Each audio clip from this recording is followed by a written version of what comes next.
Why were you born? Is there a purpose to human life? Listen, we are not here by accident. Once we accept the fact that Yahweh created human beings along with all that exists in the universe, the very next question we should ask is, why? Think about it. In light of all the stars that exist in the sky, and how many stars are there? Well, scientists say a very rough estimate is that there's at least 10 trillion galaxies in the universe. Now, if we multiply that by the Milky Way's estimated 100 billion stars, then we would end up with a huge number indeed. I'm talking about a 1 with 24 zeros after it. 1 septillion stars. A number far too large for us to fully imagine. And in light of all those stars, Dawid, Hamelech, King David looked up at those stars and he pondered and he wondered and he said, when I consider your heaven, the work of your fingers, the moon and the stars which you have ordained, what is man that you take thought of him, and the Son of Man that you care for him? King Dawid was posing the very question that we are considering here today. Why did Elohim create human beings? Join us here today as we look at what the Torah, the prophets, and the writings say on this important topic. I'm Moriah ben Avraham, and this is the second video in this series. In part 1, we already discussed what it means to be human. We saw that humans were created from the dust of the ground and are hence physical beings. But there's a possibility for humans to live forever. And today we're going to understand more on this topic and focus on why we were made in the image, literally in Hebrew, B'Tselem Elohim. So, hit that like and subscribe button if you haven't already subscribed to this channel. Remember to turn on your notifications so you don't miss any future videos on this topic. And with that, let's get into it. So let me start off by dispelling one false idea that many people have. Many people think that man has always thought of himself as the pinnacle of creation. But when we look at the Torah, we see that Adam never had that false idea because he was created on the 6th day, and he knew that because on the 7th day, Yahweh created Shabbat. So in the very creation week that's revealed, Al Pi Yahweh, that means by the mouth of Yahweh, Biyad Moshe, what Moshe wrote down for us, what we have in the book of Bereshith, we know that Adam knew that he was, let's say, the pinnacle of physical creation. But on the 7th day, when Yahweh rested, he created something even greater than man. He created something spiritual, the Shabbat, the Sabbath day. And the Sabbath day shows us one thing we learn from the Sabbath is that Yahweh is a spiritual creator, not just a physical creator. And that begins to give us a hint that there's something bigger going on here than just the physical material realm. We're going to understand more of that as we look more closely at the record of how and why Yahweh created us, human beings, B'Tselem Elohim, in the image of Elohim. We're going to see this come from the text itself as we read through in more detail the creation of Adam, and we're going to see that in chapter 2 of Bereshith. Now just take a second and think about the creation. What would be the greatest thing Yahweh could possibly create? Think about it. Now we know instantaneously, right? Bereshith chapter 1 verse 1, it says, in the beginning, Yahweh created the heavens and the earth. So he created this instantaneously by fiat. He created all the vast number of stars and planets, trillions, 1 septillion would be a bare minimum, right? Of all the planets and stars that are out there in the universe. The whole physical realm was created instantaneously. I mean, that is, wow, mind-blowing in itself. But yet, that vast physical inorganic universe is still not even as great as creating life. So when Yehovah started creating life, let's say with plants, that's even greater than all the physical, material, inorganic things. Life is really something that's spectacular. Then he created higher forms of life than plants with insects, birds, animals. With all the knowledge we have, you can't create life without life. Scientists can't take all the materials, the chemicals necessary for life and create life. It's never been done. It can't be done. Life is so complex. Life is so powerful. And yet look at all the various life forms that Yehovah created. But there's a pinnacle of that creation, which is human beings. Because unlike any other of the beings that were created, it says that Yehovah created us, B'Tselem Elohim, in the very image and likeness of himself. And we have to ask, well, why? In chapter 2, talking more specifically and giving us more detail about how he created Adam and his wife, Hawa was her name. Then Yehovah, Elohim, formed man of the dust of the ground and breathed into his nostrils the breath of life, and Adam, that is man, became a living being. Nefesh Chaya. And we talked about what that means in the last video, the first video in this series. So man, a physical being, a physical creation, with a spiritual component in him, was created, B'Tselem, in the very image of Elohim. So by creating Adam in the image of Elohim, Yehovah enables us to understand more completely why Yehovah made human beings in the first place. Why he made human beings in his image. Then Yehovah Elohim said, "It is not good for the man to be alone. I will make him a helper suitable for him." Yehovah understood Adam was alone.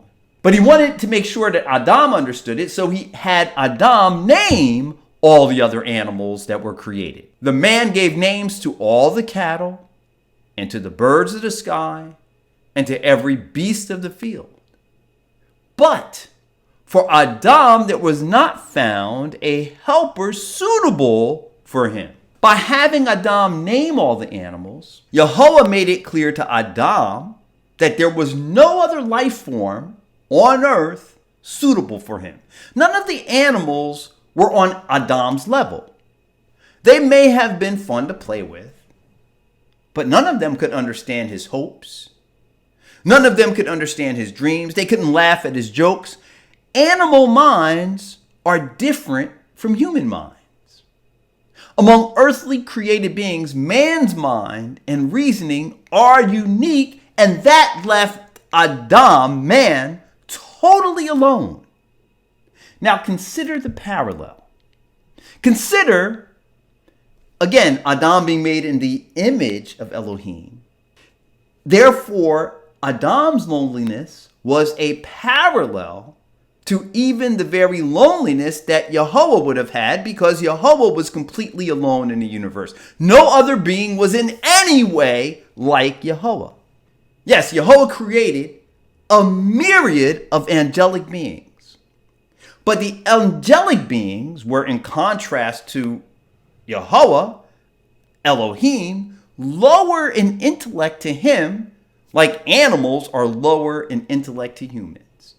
In fact, thinking about it, it's interesting that when we read about the description, what these angelic beings look like, we find that angelic spirit beings in some cases look like animals we recognize today, lions, eagles, or bulls. But it's really the reverse, right? Since the angelic beings were created first, we'd have to say that these animals look like certain types of angelic beings, because they were here first.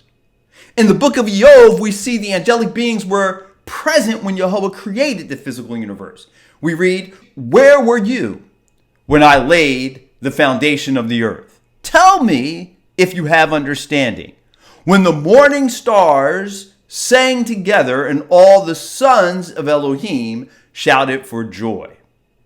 You see, the angelic beings are referred to here as the morning stars and sons of Elohim, and they were singing for joy at the very moment Jehovah created the physical universe with all the stars and planets, including our planet Earth. The angelic beings are spiritual beings, but they are also created beings. Speaking of the creation of angelic beings, David wrote, "Who makes his angels spirits, his ministers a flame of fire." Angelic beings were created as spirit beings instantaneously at the command of Jehovah. He spoke and they existed. In fact, the angels may be the pinnacle of what Jehovah can create instantaneously by fiat. Just, again, spoke and they existed. Because they are powerful spirit beings, awesome in what they're able to do. But in spite of all they have, they lack free will. Their minds simply are not like Elohim's mind. According to the scriptures, according to what we read in the words of the text, the Hebrew sacred text, angelic beings, these spirit beings that were created instantaneously, they don't change. The angelic beings always do exactly what Yahweh Elohim commands them to do. "Bless Yahweh, you his angels, who excel in strength, who do his word, heeding the voice of his word. Bless Yahweh, all you his hosts, you ministers of his, who do his pleasure." In other words, as great as the angelic beings are, they are not created in the image of Elohim. The angels are not on the same level with Elohim. They don't have minds similar to the mind of Elohim. Even though humans are physical and hence lower than the angels now, only humans were created b'tselem, that is, in the image of Elohim. Elohim created Adam, that is, human beings, in his own image. In the image of Elohim, he created him. Male and female, he created them. Man, meaning Adam, human beings, are unique in all the creation, being created in the image and likeness of Elohim. But we were created physical. And the physical creation of Adam is only the beginning. Because as the Shabbat pictured that Yehovah is a spiritual creator, so Yehovah is continuing with the creation of Adam in his image in a spiritual way. Elohim is continuing the spiritual creation. And we see this by understanding fully the spiritual creation of Shabbat on the seventh day of the week. Yehovah created Shabbat by placing his very presence in that day. Shabbat, the Sabbath day, is not a physical creation. Shabbat is a spiritual, and yet being a spiritual creation, it has something even we as humans can experience every seventh day of the week as we pass through that day, that period in time. Now, once we understand Shabbat correctly and see Yehovah as a spiritual creator, we can even understand how Yehovah is continuing his spiritual creation in human beings. In fact, Shabbat was created for human beings, for Adam, so that the creation could continue. Yehovah is continuing to fashion mankind in his image. A primary aim of Shabbat is to shape and fashion human beings spiritually in the image and likeness of Elohim. As the prophet Yeshayahu wrote, he said, "But now, Yehovah, you are our Father. We are the clay. You, our potter, and all of us are the work of your hand." To fully understand this process a little later, we're going to look more closely at free will and the role that choice has in our spiritual formation. But for now, let's just focus on the parallel between the creation of Adam and Adam's realization of his own uniqueness and his loneliness among the physically created beings. Once Adam recognized how he was alone among the physical living beings Yehovah created, Yehovah solved Adam's problem by making a being compatible for him, a being just like him. He made the woman. So Yehovah Elohim caused a deep sleep to fall upon the man, and he slept. Then he took one of his ribs and closed up the flesh at that place. Yehovah Elohim fashioned into a woman the rib which he had taken from the man and brought her to the man. The man said, "This is now bone of my bones and flesh of my flesh. She shall be called woman," Hebrew Isha, "because she was taken out of man," Hebrew Ish. The woman was made to be in relationship with the man, so the man would not be alone. Man, that is Adam's loneliness, was an earthly parallel to the reality, the spiritual reality of Elohim. Humans were created in the image of Elohim and given minds like Elohim, so Yehovah would no longer be alone. Yehovah made human beings to be in a relationship with himself. As soon as Adam saw the woman, he understood the plan. Adam saw he was to be joined to the woman in a special spiritual way. He said, "For this reason, a man shall leave his father and his mother and be joined to his wife, and they shall become one flesh." Nefesh echad. Just as the woman was created to be in relationship with the man, to be one with the man, with Adam, humans were created B'Tselem Elohim, in the image of Elohim, to be in relationship with Yehovah, to be one with Yehovah, our Elohim. Every human being on earth is a descendant of Adam and Hawa, and therefore created in the very image and likeness of Elohim. We all have this great, awesome potential to be in relationship with Yehovah. But there is a process.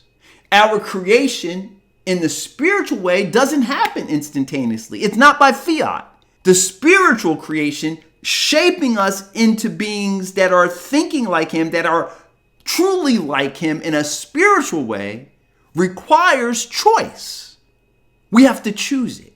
You see, because we were made in the image and likeness of Elohim, we were given minds capable of free choice. Minds that are unlike the minds of any other beings Elohim created in the universe. Humans are endowed with free will. This awesome power gives each of us the potential to be like Elohim, but it also gives each of us the potential to choose not to be like Elohim. Now, Elohim could have just said, "Okay, I'm going to force you to be like me. But then would we really be like him? In other words, we'd be like robots. We'd be automatons. And in fact, that's exactly like what the angels are. The angels were created instantaneously, and they can never disobey Yehovah. They always have to do exactly what Yehovah commands them to do. They're sort of pre-programmed. And that's why They are not in his image. By definition, they could never be like Elohim. To truly be in the image of Elohim, we have to literally, truly, in every sense of the word, have free choice, free will. So Yehovah gave humans free choice. And if our minds are going to be in any way like Elohim's mind, it would have to be by choice. In other words, it would have to be by free will. We would literally have to choose to be like Elohim. We'd have to make up our minds to be like Elohim. This also helps us understand why, as in part 1, we saw man was made of the dust of the ground with the potential to die forever. Because could you imagine if we were made as spirit beings and also given this great power to choose life? Some of us might actually choose the wrong way of life, a way that leads to suffering, a way that doesn't lead to happiness, a way that leads to war and pain and suffering. And what would be the end result of that? That would mean that we would suffer forever and ever and ever.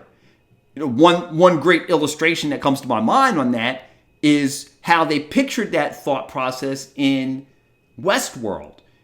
One of the things that happened is that the humans in Westworld were trying to achieve eternal life by putting their consciousness in, let's say, recreated bodies, but these bodies were, let's say, robotic bodies. But their consciousness, their minds would be placed in these bodies. But what they found was by putting the frail, imperfect human minds in these bodies resulted in the being actually just suffering because the being kept making the same bad choices over and over and over again and could never actually experience the joy and happiness because they were living the wrong way. The choices were wrong. This is why Yehovah made us physical. He doesn't want us to suffer forever and ever and ever. So if we choose the wrong way of life, he can literally destroy us. But the goal of creating us in his image and also making us physical is not to destroy us. The goal is to actually give us an opportunity and a chance and a way in which we can learn from our mistakes and actually change. Yehovah's plan is to give us a chance to actually choose to be like him, even if we made the mistake of choosing to live our own way first. You see, humans have to choose between two ways of life, pictured in the Garden of Eden as a choice between two trees. Eating from the tree of life symbolizes choosing to live Yehovah's way. Eating from the tree of the knowledge of good and evil symbolizes choosing to live by what seems right in one's own eyes. Out of the ground, Yehovah Elohim caused to grow every tree that is pleasing to the sight and good for food. The tree of life, also in the midst of the garden, and the tree of the knowledge of good and evil. Yehovah Elohim commanded the man, saying, "From any tree of the garden you may eat freely, but from the tree of the knowledge of good and evil you shall not eat, for in the day that you eat from it, you will surely die." This explains the free choice. We're free to choose, but if we choose the wrong to eat from the tree of the knowledge of good and evil, well, we're actually choosing death. See, choosing to eat from the wrong tree results in death. According to the Torah, humans are not eternal beings. We can die. If we choose to live our own way, we will die. And that's merciful. Yehovah doesn't want us to live forever and ever and ever suffering. But Yehovah doesn't want us to die. He wants us instead to choose his way of life and live. Moshe wrote about this. He said, "See, I have set before you today life and good, death and evil, in that I command you today to love Yehovah your Elohim, to walk in his ways, and to keep his commandments, his statutes, and his judgments, that you may live and multiply. And Yahweh, your Elohim, will bless you in the land which you go to possess. But if your heart turns away, so that you do not hear, and are drawn away and worship other Elohim and serve them, I announce to you today that you shall surely perish. I call heaven and earth as witnesses today against you, that I have set before you life and death, blessing and cursing. Therefore choose life, that both you and your descendants may live, and that you may love Yahweh, your Elohim, that you may obey his voice, and that you may cling to him, for he is your life and the length of your days, and that you may dwell in the land which Yahweh swore to your fathers, to Avraham, Yitzchak, and Yaakov, to give them. The verses make clear the choice Yahweh is setting in front of each and every one of us. But Yahweh isn't asking us simply to choose an end result. I mean, think about it. Imagine if someone held a gun to your head and said, choose life or death. Well, of course, everyone's going to say, I want life, right? No, Yahweh's not interested in us making that kind of a choice, because then we'd still maybe not really love his way. Yahweh is not asking us to choose the end result. He's asking us to choose a way of life. Choosing life means you choose to live the way Yahweh lives. You're choosing to live according to his commandments because you understand that Yahweh's way of life is the best way to live. And you desire to be in relationship, a covenant relationship with Yahweh. See, this is what Yahweh really wants. The awesome destiny we have been blessed with is to be in an eternal relationship with our Creator. Yahweh makes this abundantly clear in one of the core books of the Torah.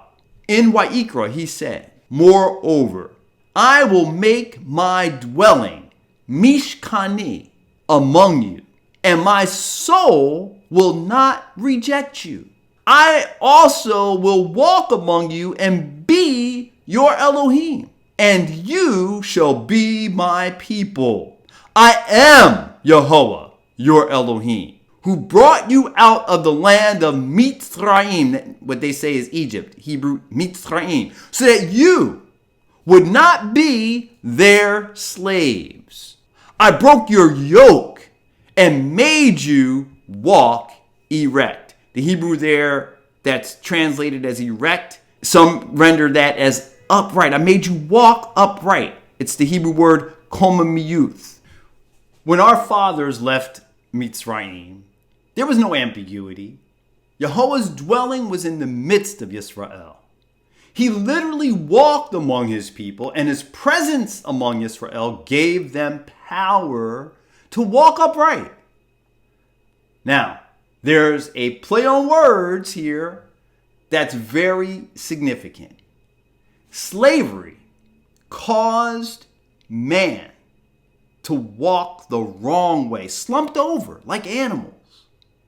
But Yahweh broke the chains of slavery and bars on the shoulders and necks that had Yisrael bent over and gave Yisrael a chance to walk erect, upright, to walk Yahweh's way, to walk like Elohim. Unfortunately, even though our ancestors tasted the right way, they chose not to obey Yahweh. They chose to walk their own way, the way of death. Just like it says in the book of Mishlei, Proverbs 16, verse 25. There's a way that seems right unto a man, but the end thereof is the way of death. Choosing to live contrary to the Torah, the laws, the statutes, the judgments found in the Torah, is choosing death. You're choosing the wrong way, a way that would lead to suffering, and Jehovah's not going to let anyone live forever and ever and ever and suffer forever and ever and ever. So that's choosing death.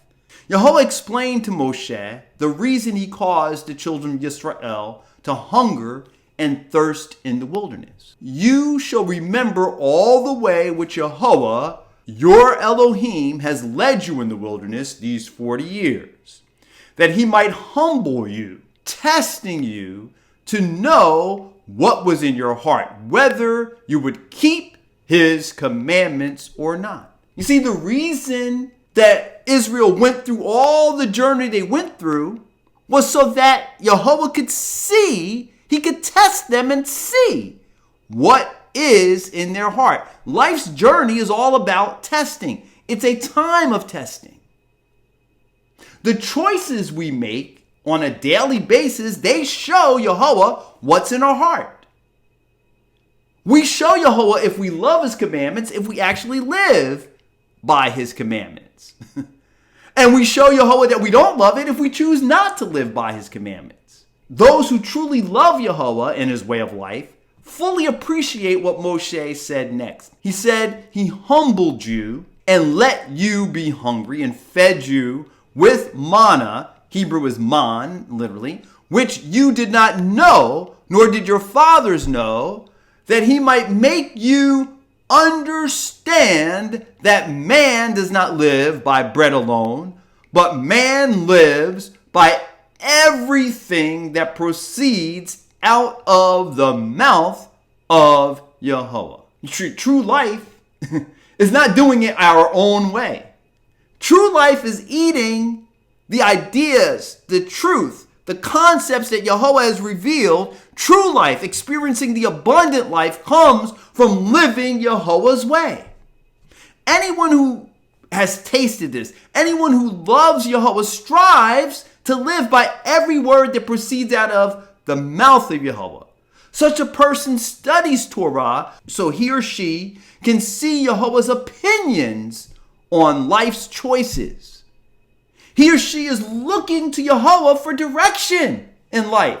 Yehovah is the authority of that person's life, truly fulfilling what it means to be that person's Elohim, that person's ultimate authority, strongest revealed authority. When someone chooses the tree of life, that person is in unison with the prophet Yirmiyahu, who said, I know, Yehovah, that a man's way is not in himself, nor is it in man who walks to direct his steps.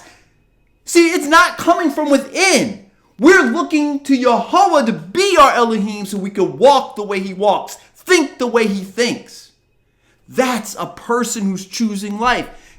Yirmiyahu said, correct me, Yehovah, but with justice, not with your anger, or you will bring me to nothing. Then prophet Yirmiyahu was inspired to write, he said, the heart is deceitful above all things and desperately wicked. Who can know it? I, Yehovah, search the heart. I test the mind, even to give every man according to his ways, according to the fruit of his doings. The whole purpose of life is so that Yehovah can really test and see what is it that we really desire. What is our choice? Are we choosing life or death? In other words, there's no fooling Yehovah. Disingenuously choosing life would only result in unhappiness. If we don't really love his way, why would we want it forever? But if we truly love the way of Yehovah, then Yehovah is there to give it to us forever. See, Yehovah isn't going to force any of us to love him. Yehovah wants us to love him and his way because we choose to. But we also need to understand Yehovah's great mercy and wisdom in creating us as physical human beings so that there's literally opportunity and chance for us to change, to experience doing things the wrong way, to experience choosing the wrong way of life, and then actually changing. You see, humans can learn from their mistakes. Humans can experience living the wrong way, then realize they have made the wrong choice and change and live the right way. And most people are going to be resurrected and given that opportunity to change. We saw that, we touched on that in the first part of this series, where there is a resurrection. Most people who have ever lived will be brought up and given opportunity to choose life. And we'll talk more about that in part 3. You see, through the prophet Yechezkel, Yehoah explains, the person who commits error. I don't want to use the word sin. It's really, if you Google the word sin, you can see there's a moon deity named Sin. It's a bad translation. We'll just say a person who commits an error, who makes a mistake, who goes the wrong way. That person is going to die. Why? Because Yehoah doesn't want you to suffer forever and ever and ever. You're choosing death. Yehoah, it says here Yehoah says through the prophet Yechezkel, the son will not bear the punishment for the father's iniquity, nor will the father bear the punishment for the son's iniquity. The righteousness of the righteous will be upon himself, and the wickedness of the wicked will be upon himself. But if the wicked man turns from all of his error, which he has committed, and observes all my statutes and practices, justice and righteousness, he shall surely live, he shall not die. Now, if we understand all that we've been talking about here, this makes perfect sense. Everyone has to make their own choice in life. As stated above, a father can't choose life for his children, and vice versa. Yehoah has made each one of us in his own image, so that each one of us has to actually choose life for ourselves. We either love it or we don't. We have to taste it, and if we love it, we could choose it forever. If we experience the bad results of making the wrong choices, and we change, and then begin obeying all of Yehoah's commands, Yehoah says he's willing to forgive us, and we can live. Yehoah went on to say, all his transgressions, this is a person who chose to go wrong first, realize, this was a mistake, and then decides, no, I'm going to now correct that. I'm going to choose Yehoah's way.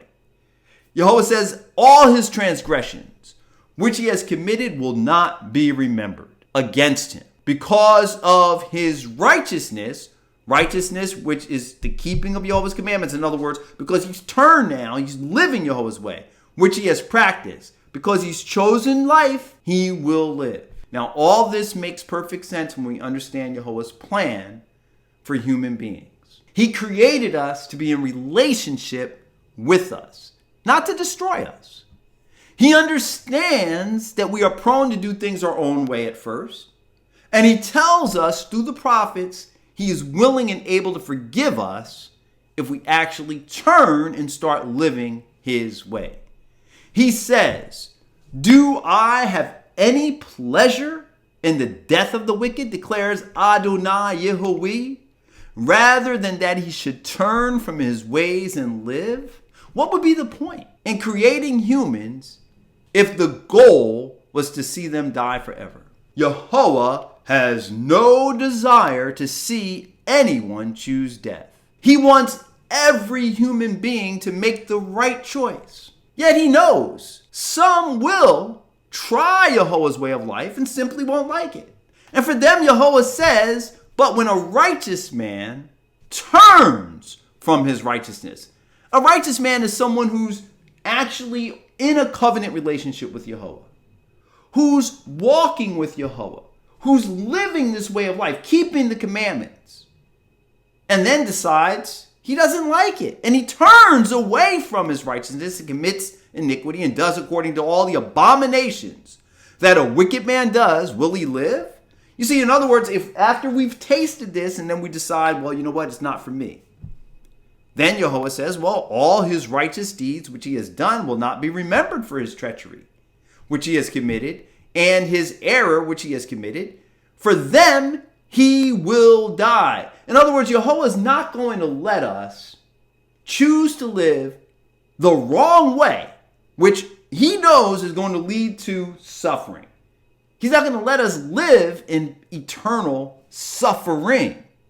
He will put us out of our misery. He will just let us die so that we won't suffer forever and ever and ever.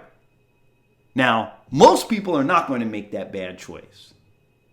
Yahuwah, in fact, has a plan in place to ensure that the vast majority of all who have ever lived, all the beings who were created, B'Tselem Elohim, that they would actually choose life. I mean, in other words, think about it. Do you think that Yahuwah would not be successful in his plan? Yahuwah has not created us to destroy us. He has no pleasure in seeing anyone die. We just read that. Yahuwah has a plan. He's engineered success. We're going to talk about his plan. We're going to talk about the plan that Yahuwah has put in place to ensure that most people choose life. That'll be what we talk about in part 3. Join us in the next video. We'll end it right here today. Remember to hit like and subscribe. Turn on your notifications. Share this video with your friends. This is great news. This is wonderful news. This is so important for everyone to understand. And if you really begin to enter into a covenant relationship with Yahuwah now, then you can already begin to walk upright. You can begin now to choose life and experience the joy of living Yahuwah's way. Shalom, shalom.